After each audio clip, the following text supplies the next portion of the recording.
Cher Manon et cher Théo, je vous ai dit dimanche dernier que vous étiez comme la Samaritaine.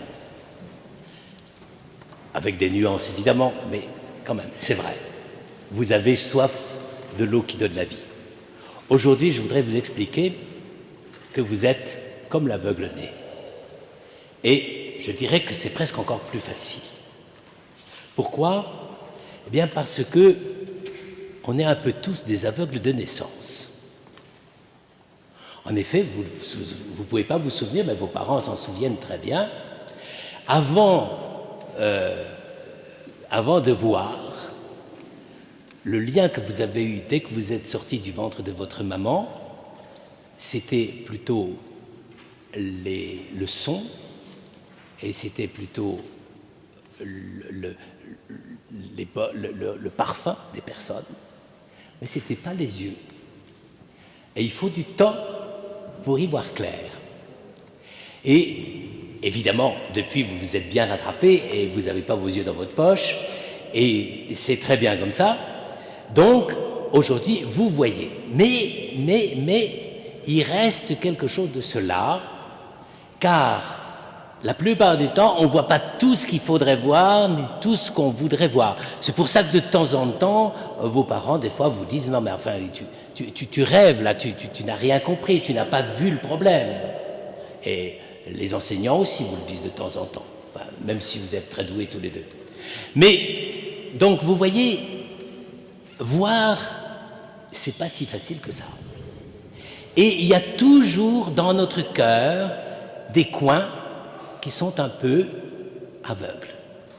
Il faut faire avec, et c'est ce que nous dit Jésus, on verra vraiment face à face quand on sera près de lui.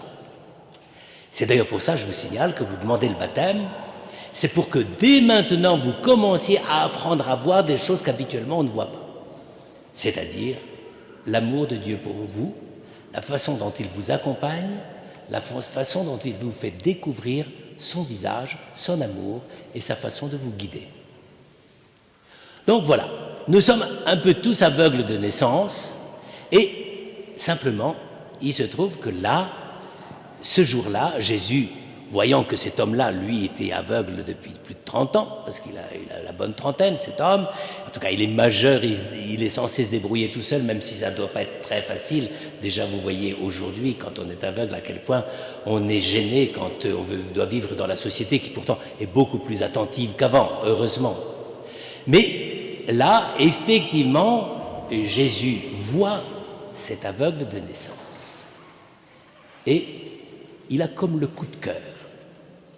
Et la première chose qui est étonnante, c'est que les disciples, les grands fondements de notre foi, n'est-ce pas, eh bien, en voyant un homme aveugle de naissance mendier dans la rue, ont exactement la question idiote qu'il ne faut pas poser. Pourquoi il est aveugle? Quelle bêtise il a fait? Et quel péché a-t-il commis, lui ou ses parents? C'est-à-dire, évidemment, à cette époque-là, on n'avait pas encore les sciences de l'optique et de l'ophtalmologie, et donc il fallait bien expliquer pourquoi quelqu'un ne voyait pas. Alors on trouvait une raison, un motif stupide, c'est-à-dire, il y avait quelqu'un dans la famille qui avait dû faire des bêtises et Dieu avait puni. Vous imaginez la manière de voir que ça suppose. Je vous dis tout de suite, c'est absolument absurde, et si de temps en temps vous entendez des explications comme celle-là, je vous en supplie, vous dites que c'est pas vrai, parce que ça ne tient pas debout. Si Dieu nous punissait pour toutes les bêtises qu'on a faites, on ne serait pas seulement aveugle, mais je sais pas ce qu'on serait. Bon, n'insistons pas. Donc voilà. Alors, à cause de cette bêtise, cette question idiote des disciples, Jésus voit cet homme et se dit, mais enfin, ça ne peut pas être la démonstration de la punition de mon Père. Moi, je connais mon Père, je suis venu d'auprès de lui pour sauver les hommes. Enfin, je ne vais pas laisser raconter ça sur son compte. Donc, il se penche vers lui. Et sans rien dire, il prend sa salive. À cette époque-là, c'était... Aujourd'hui, la salive, c'est d'abord une certaine fonction alimentaire.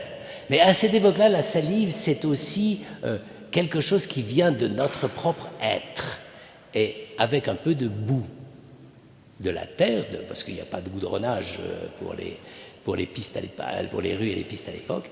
Il façonne un peu de boue et il met la boue sur les yeux de l'aveugle. Je ne vous recommande absolument pas de pratiquer cette thérapeutique si vous avez des amis aveugles à l'école. C'est absolument proscrit, ça ne marche pas du tout. Ça marche avec Jésus. Bon, alors précisément, qu'est-ce qui se passe? C'est ça où tout se joue. Pourquoi Jésus façonne cette espèce de boue? Eh bien, c'est précisément parce qu'il veut rappeler le geste, lui aussi mythique, n'est-ce pas, extraordinaire, ce geste par lequel on nous explique comment Dieu a créé l'homme. Il a pris la boue au bord d'un fleuve au paradis, tout ça est évidemment des images, et avec cette boue, il a façonné, il a créé l'homme. Et donc Jésus, en faisant ce petit geste tout simple, veut recréer l'aveugle-né. Il veut lui donner ce qui lui manquait. Autrement dit, ce n'est pas Dieu qui est responsable du manque, Dieu voit le manque et il veut redonner la plénitude de vie, de bonheur, de toutes les facultés qui sont dans le cœur de cet aveugle, à commencer par la vue. Et donc, il vient de faire un geste de création. Imaginez-vous que d'une certaine façon, ce qu'on va faire très prochainement pour vous par le baptême, c'est que Dieu va vous recréer. Dieu va vous donner plus que vous n'avez reçu de la vie de vos parents, ce qui est déjà énorme, il faut beaucoup les remercier pour ça, mais il va vous donner en plus sa propre vie, une vie que nous ne pouvons pas nous fabriquer nous-mêmes. Et alors à ce moment-là, il lui dit simplement, moi je veux que tu participes à ce geste. Je te recrée, oui, mais pas sans toi. Tu vas à la piscine, l'eau c'est évidemment le symbole de la vie, tu te laves les yeux. Il y va, il revient.